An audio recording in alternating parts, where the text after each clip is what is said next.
If you felt stuck trying to lose weight, you're not alone. Enter Weight Loss by Hers. It's designed to support you in reaching your goals. And Hers now offers access to an affordable range of FDA-approved GLP-1 medications, including the Wegovy pill and the Wegovy pen. With Wegovy at Hers, lose up to 20% or more of your body weight when combined with diet and exercise. It helps you regulate your appetite, eat less, and keep weight off. Plus, Wegovy is the first GLP-1 available in a pill, so there are no needles needed. Everything is 100% online through Hers. You'll connect with a licensed provider who will determine if treatment is right for you. If prescribed, your medication is delivered right to your door. No insurance necessary. And it doesn't stop there. Weight Loss by Hers goes beyond medication by offering access to 24/7 messaging with your care team and tons of in-app lifestyle and nutrition tips like recipes, meal plans, fitness videos, sleep content, and more. Even better, with a range of affordable GLP-1 options, Hers makes it simple to find an approach that fits your needs and your budget if eligible. You'll get a treatment plan personalized to you and unlimited dosage changes as needed. It's weight loss designed to work with your life. Ready to reach your goals? Visit forhers.com/women to get personalized, affordable care that gets you.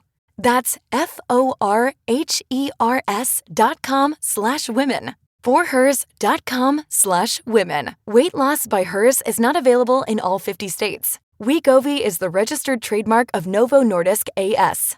To get started and learn more, including important safety information, Wegovy clinical study information, and restrictions, visit forhers.com. Weight Watchers now offers access to affordable GLP-1s. Weight Watchers has everything I need, from weight loss medications to nutrition support and help with my side effects. With our program, our members are losing more weight with expert nutrition and side effect support. Weight Watchers prescribing GLP-1 medications. It's been life-changing.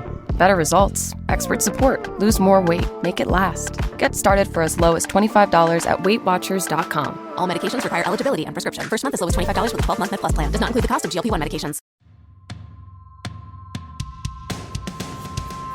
Welcome to Uncluttered and Unfiltered, the podcast urging you to let it go and don't look back. With nationally acclaimed professional organizer Christine Stone and self-proclaimed hot damn mess radio and TV personality Eden Kendall. Welcome to Uncluttered and Unfiltered. We're the podcast for women over 50, but a lot of women that started with us when they were over 50 are now 60 and up. Yep. And that means, and that includes me. That includes you, and it very soon will include me as well. Yes. But that means we're thinking about things, for example, like what it's like to be a grandma, what it's like to have aging parents. These are all things that start coming your way. So we're going to cover a couple of those. But one thing, I wanted to start on a really upbeat thing, and that is on our ladies only Uncluttered and Unfiltered private group, which you are absolutely welcome to join. Somebody else posted, and I love this, Gretchen posted, what cute names are first-time grandmothers landing on for themselves? First of all, let me just say, Gretchen, we love that you started this thread. I mean, you hit the nail on the head because 52 of you guys had a comment to me. Oh, I have to hear some of these names. So first of all, though, what is your grandma name, Christine? I'm a Cece. Cece, and that makes great sense. And by the Michelle, way, just so you know, Cece is easy to say because they've said it very early. So you always have to remember what is early that they will be able to say. I love it. It's a trick.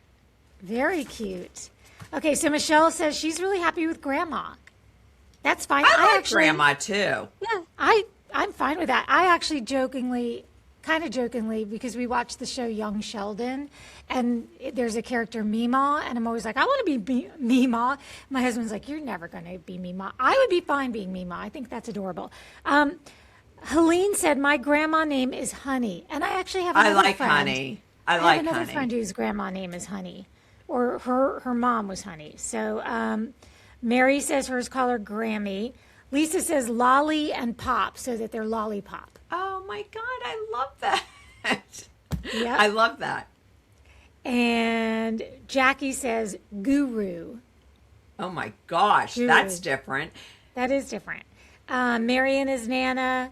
Mimi, Lala, Neen, which is short Neen. for Janine, but that's Oh, so love cute. that. Lots of Nanas.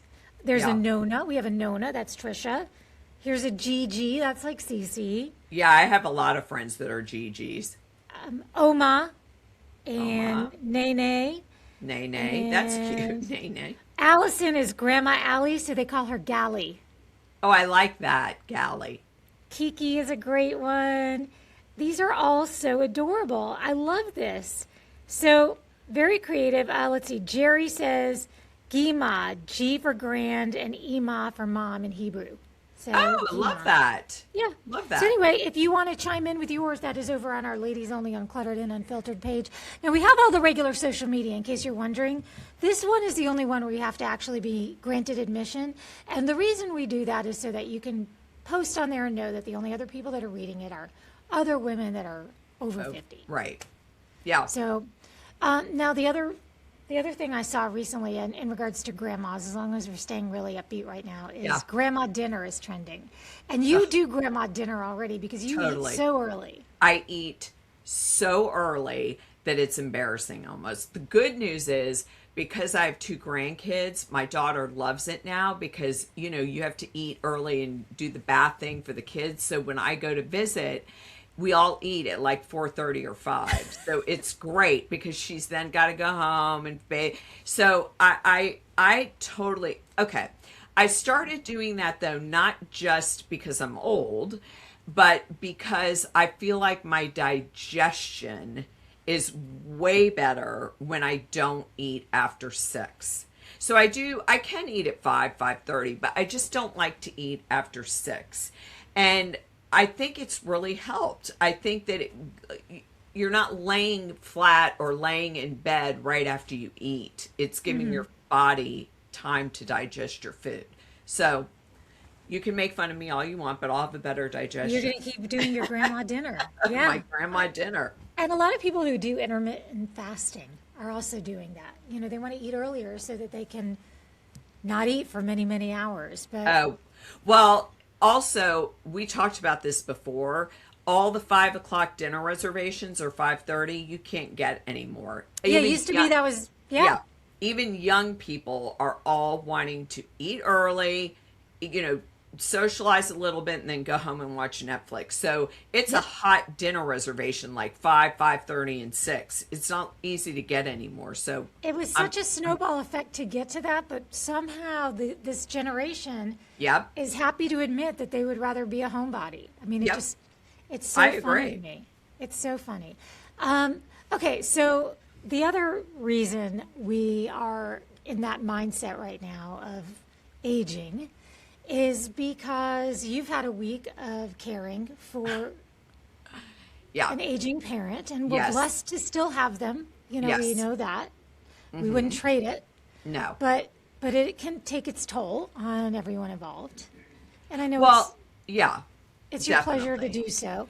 But let's talk about if our parents are aging, what are some things that we should be doing, whether that's from an organizational point of view or what have you?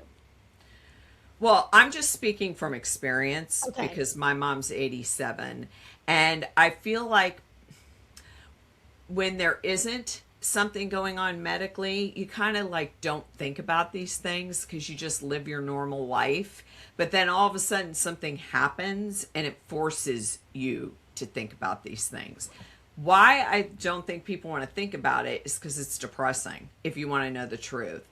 I think that taking care of aging parents makes you look at your future, which you don't want to really do. And everyone thinks, well, it won't happen to me, but it happens to everybody because it just, unfortunately, it does. And so I think being prepared ahead of time is much easier than being slammed into it when there's an emergency situation or a situation that needs to be dealt with immediately.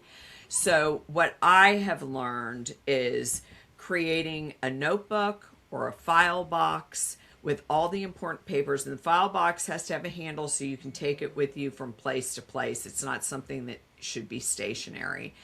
And what I've learned is you need to be very diligent note taker and have all the documents that you're going to be asked for, that you need in order to get through any kind of medical situation or emergency situation. And so that's what I've learned in this past week, how important that is.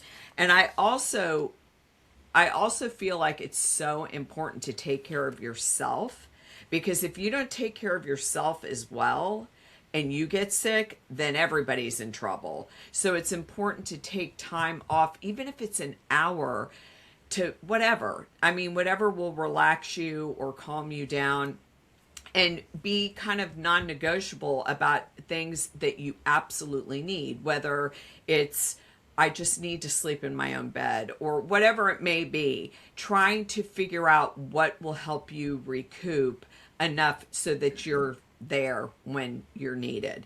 And so also, really, you and I have talked about this, long-term care. I don't think anyone wants to talk about it. I don't think anyone wants to get it because it's extremely, extremely, extremely expensive.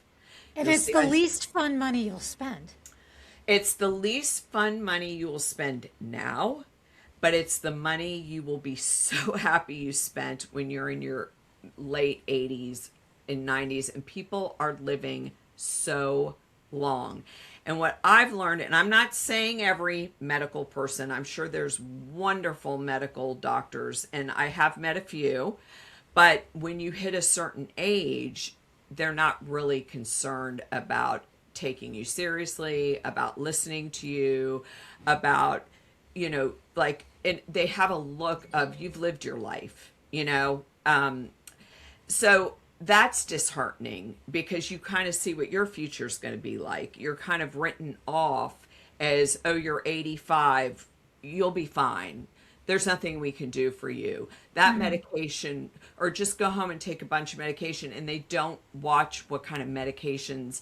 And there's so many different doctors going on, and none of them communicate with each other.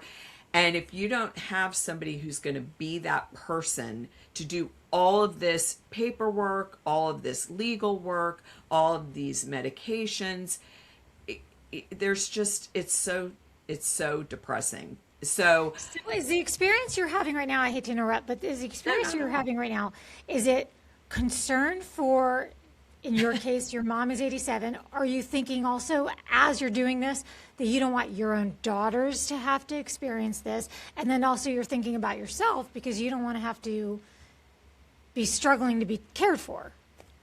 So all of that, I think it's all three. The first thing you think about, because we all get older, is you think about yourself, especially if you're in the hospital and you have a lot of time to think. That's the worst part, because you're just sitting there going, okay, it's just me and you're the parent you're taking care of. What if I wasn't here or something? Then you're all alone in a hospital bed, and it immediately goes back to you. Like, what if I was all alone in a hospital bed? Number two, and this is just my opinion, you don't want your own kids to disrupt their lives, their kids, their everything, to take care of me and some people say, well, it's their duty. I just don't believe that. I believe you're given one life on this earth, and if you spend 20 years of it taking care of an elderly parent, or 10 years taking care of it, you're really, really, not only the stress it'll take off your life because it's so stressful, but you're really kind of shortening your horizons and what's going on in your life. And a lot of times you've already raised your own kids, so you've looked forward to this point in your life to be able to travel, or to be able to do whatever you want to do, take up pottery, or whatever it is. And you're not able to do any of that because you're taking care of an aging parent. So yes, I think it's all of it, because you really, and also you think your kids will want to do that, but you're talking like 20 or 30 years from now, and you don't know what will be happening. What if, God forbid, one of them's not, you don't know what life holds. So yes, I personally do recommend long-term care, but I understand it's so ridiculously, and I say ridiculously, expensive. So, because that will give you peace of mind for yourself. It will give you peace of mind that God forbid something happens to my husband and I'm alone, whatever, that you will be able to make sure you're taken care of. And it's a shame, and I'm going to say this, that it's not more readily available, because we are an aging society, and it will only help people rather than just try to make money in an industry. It's the only way people can have peace of mind as they get older. We're all going to have issues health-wise, and so it's something that's important, because the amount of doctor's appointments and medications, and it gets tough as you are in your late 80s. Tell the thing you said to me about, you said, well, like if you want to get in a place that costs less than this, you may as well just check in and say goodbye, because you're not going to survive it or something. Yes, I did a lot of research on, because my mother did not have long-term care. My mother-in-law has long-term care, but my mother did not. And so I was doing a lot of research, and it just breaks your heart that the places, at least here where I was looking, $4,000 and under, a month, by the way. This is a month, and that's not for any extras, like someone who has to disperse medication or whatever, was not really that nice at all. And so you know that if you're going to have to go that route, if you can even afford that, because that's a lot of money a month. For somebody who's on fixed income, yes. Yeah. And for yourself, like, I mean, you know, you save for your own retirement. You save for yourself. So if you're having to put your own money into something that expensive, you're looking at your future as well. So it made me very, very disheartened to see that if you're not spending $6,000 to $7,000 to $8,000 and more a month, you're going to be in some sort of place that you're going to feel guilty putting them in there, first of all, and they probably won't live long. You know, you're kind of saying goodbye, because that's the way it happens. So it's been a very big awakening for me. Suffering from seasonal irritants? As the pollen count rises, support your immune system with Quicksilver Scientific Cyst Aid, a targeted blend of nutrients and botanicals designed to help maintain healthy histamine balance and everyday comfort. Quicksilver Scientific Cyst Aid works with your body's natural response to seasonal environmental challenges, so you can feel your best all season long. Get 10% off and free shipping at tryqs.com/podcast. Again, that's tryqs.com/podcast for 10% off and free shipping. These statements have not been evaluated by the Food and Drug Administration. This product is not intended to diagnose, treat, cure, or prevent any disease. Can you imagine waiting 11 years to get screened for cancer? On average, people with mental health issues experience an 11-year delay between symptoms and seeking help, and close to 2/3 of mental illnesses go untreated. Hearts for Minds promotes healthy lives by promoting mental health education, facilitating early identification, and connecting people to treatment. Are you ready to learn more? Go to heartsforminds.org. Hearts, FOUR, minds.org for more information and to learn how you can help. And I just think that it helps to have somebody who's going through the same thing, because tons of my friends are going through this because they're all in their 60s. So, and some of them have it so much worse because their parents have Alzheimer's, which is so bad.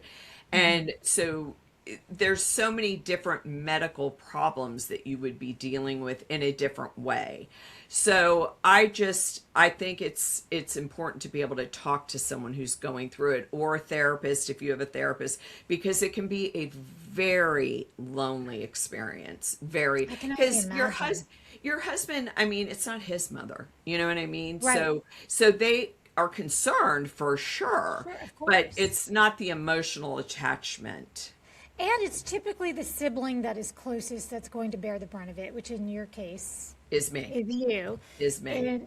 In our case, and I'm going to knock wood right now and say that we haven't had to experience very much, but my sister is closer, but I don't like the idea of her having to bear all the responsibility either. So, you know, there's a lot to think about. Like one day, that's it. First of all, that's something that can wake you up in the middle of the night. Oh yeah, for sure. But you one day you're going along, everybody's fine, and the next thing you know, it's like having a child again.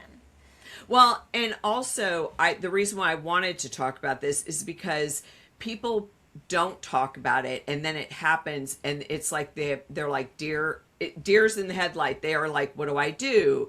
Where are all the important papers? What medication is she taking? Who are her doctors? Like, all of a sudden, you don't know anything.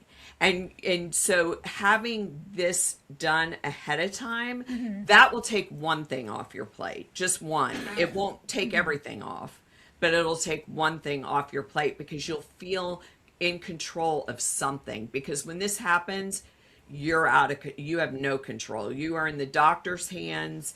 You have no control over the situation. Okay, so you've been very helpful in putting together what you think would be a very complete file box. Now, do you feel, and we've been talking for, I'm going to tell you, 17 minutes, do you feel like we maybe need to break this up into pieces, give everyone a starting point, and then we can come back a week later and tell the rest, or how do you feel about this? Well, I can gloss over it quickly. Okay. And you can get the gist of it. So we could just see, but I think I can gloss over it pretty quickly. Okay. It's just such important information that you don't want to gloss over it too quickly. But I mean, I just think it's important whether it's a file box or a notebook. Like for me, I'm doing a notebook because I think everyone's situation is different. Sure. Some elderly parents have a lot more than some other people's parents have. So you really have to decide what you need, because if you only need a notebook and you could just carry a notebook around, that's fine too. So it's basically putting it, I'm a category kind of gal. So it's putting it in categories, labeling dividers, having like clear sheets that you can drop the documents in the clear sheets so that everything is super neat and organized. And if you don't have some of these things, now is the time to either do it online through a legal app or legal website, or hire an attorney to do these legal documents so that you're not even having to worry about this down the road. But the first thing is, and I learned all of this because of my mom, her driver's license. I never had my mother's driver's license. Her social security card, birth certificate, any military documents. My mom's not in the military, but if you had that would be very important if you had military documents. So any kind of identifying things would be the first section. Next would be medical and health, of course, insurance cards, what medications they're taking, an advance directive, which is a legal document, a do not resuscitate order, legal document, their medical history. So important, because my mom, thank goodness, kept one in her computer and would update it regularly because she was allergic to medications. So she had it in her purse, and I was able to grab that out and tell them what she was taking. So it's so important to even do something like that in your notes app, just what they're taking, what they're allergic to, and a doctor contact list. I don't know about your mom. My mom has so many different doctors. She has the cardiologist. She has, the knee doctor. She has the eye doctor. You know what I mean? So it's so important to know who's who, because when they ask you, well, who's her cardiologist? I don't know. You know what I mean? Sure. So knowing who they are. Also, where is their will, their power of attorney, the healthcare proxy. Thank goodness my mom had one, so that wasn't an issue. Any kind of trust documents, because like I said, if you wait till after, this amount of stress that will be piled on you is just ridiculous. Financial, bank accounts, credit cards, any retirement accounts. A lot of people in their 70s, 80s, and 90s have been retired, so you don't know what they have in their retirement. Their pension, what are their monthly bills? What are they paying for? So that's so important, because if you're going to end up having to step in and pay, don't you need to know what you're paying for. Right, exactly. If they're in the hospital for several Right. weeks, you don't want their power being turned off. Right, exactly. Anything to do if they own a home, their deed to their property, how much mortgage they're paying, anything to do with their vehicles, the titles to their cars, any insurance policies, whether it's any kind of policy, life insurance, they may have 2 or 3 different ones. Any valuables that they have listed out, so that you're not like searching around trying to find what you need when you need it. Then, of course, we need to talk about digital access, because we are in a digital world. And I had this happen to a friend of mine when her husband died abruptly without notice, and she could not get into any of his banking, anything, because she didn't have his passwords. And I always think when I'm at a client's house and I learn, like, I always take one thing away from something that, like, I feel like God put me there to learn this lesson. And that was like 10 years ago. And I always remembered that, always, because you don't want to be in a tragic situation and you can't get anything because you don't have any of their passwords. And the banks are not sweet about it. They don't care that you don't have their passwords. So it has to go through probate and all that kind of stuff. So it's so important to And it may not even be a probate situation. It could be that they are in the hospital. Right. And you need to access their money. Yep, exactly. So it's not a matter of they've passed and you want to be able to get their Right. money. You might need to use their money and Yes. unlock it, because Yep. it could be in an investment. Right. And then you need the banking passwords. So everything is password controlled. Any kind of their phone, their cell phone, you can't get into it unless you have their password. And we all know, unless it's a murder, Apple will not, I had to throw that in there. Apple will not, and it even if it's a murder, it takes like 6 to 8 weeks to get that unlocked. So, according to Dateline. So that's so important as well. And then this is something my own mother never wants to talk about, but it's so important, which is funeral burial arrangements.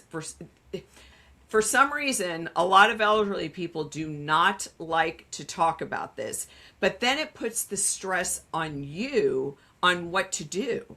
So you're making all these decisions and you're like, I don't know, is that right? So really having that in writing on what their wishes are would go in this notebook or in that file box. So in my opinion, that should cover you. You could add anything else to it that would fit into what's going on in your life, in your elderly parents. But I think this is a great starting place. And like I said, you can use any notebook. It's super simple to do, and just make sure you have dividers and you label the dividers. Okay, what I'm going to do is I will transcribe everything you just said. Well, not me. Right. ChatGPT, or no, I'm sorry, Claude, because Oh, I know. I'm told Claude that now, only too. old people use ChatGPT. The young people use Claude. So, but we will use AI. We will transcribe that and put it into some bullet points and share that with you on our Ladies Only Facebook group. Yes. Because I know that all went by really fast. I mean, please, you're welcome to listen to it over and over again and make notes. Let us do that for you. We're happy to. And also, since we do have an ladies over 50 group on Facebook, I think it's so important to talk to other people that are going through that. I mean, I feel like they should be having support groups for that. If you are the one dealing with your aging parents alone, that I feel that there should be some kind of support so that you're not feeling so alone. My own sister is a nurse. Oh. Right now, she's in a situation where she had some surgery. And so my mom is doing the caregiving. So, I mean, you just really never know. Everyone's situation is different. However, we did ask this question on our Uncluttered and Unfiltered Ladies Only page. We said many of us are blessed to still have our parents with us. Aging parents are a reality that many of us face, and it can bring a lot of change, worry, and responsibility. So what are some of your challenges? And we have many, many responses from you ladies, and many of you ladies responding to other ladies about that very thing. So yes, by all means, make connections. That's why we have that group. We have all the other social media you can think of, but the one thing you have to be invited into, and we a couple times a week go in there and let everyone in, as long as we feel like they are a woman over 50, and if they breach any kind of trust, they get kicked right out. We find that they're trying to sell you anything or take advantage of the situation. So it's a safe space. That's what our hope is. Yeah. And also, I'm not an insurance agent. I'm just a daughter.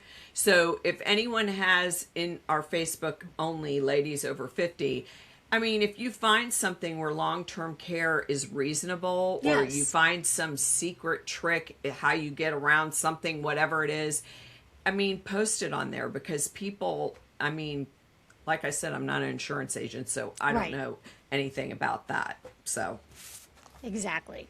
So we're not experts in much of anything. Christine can expertly get you organized. I feel like that was a really good organizational tip that you just gave. I mean, and then some, and then some. But anything you hear on our show, you take with a grain of salt. Yes. And you do further research. Yes. And if you act on it and it causes you any sense of relief, please share that as well with our group. And as always, we ask for you to share our podcast with just one friend. If everyone does that, then our numbers would double if everybody watched. And if our numbers double, Christine is going to, we're going to throw a party, and Christine is going to get up on a table and give us her disco moves. I'm still going to do it, I'm telling you. She's going to do it. I'm going into full John Travolta Saturday Night Fever mode. Yes, ma'am. That is it. Okay. So on that note, I mean, it's hard to sleep at night knowing what's around the corner, but having each other is the best we can offer, right? So, when it comes to losing sleep over the future, you can let it go. And don't look back.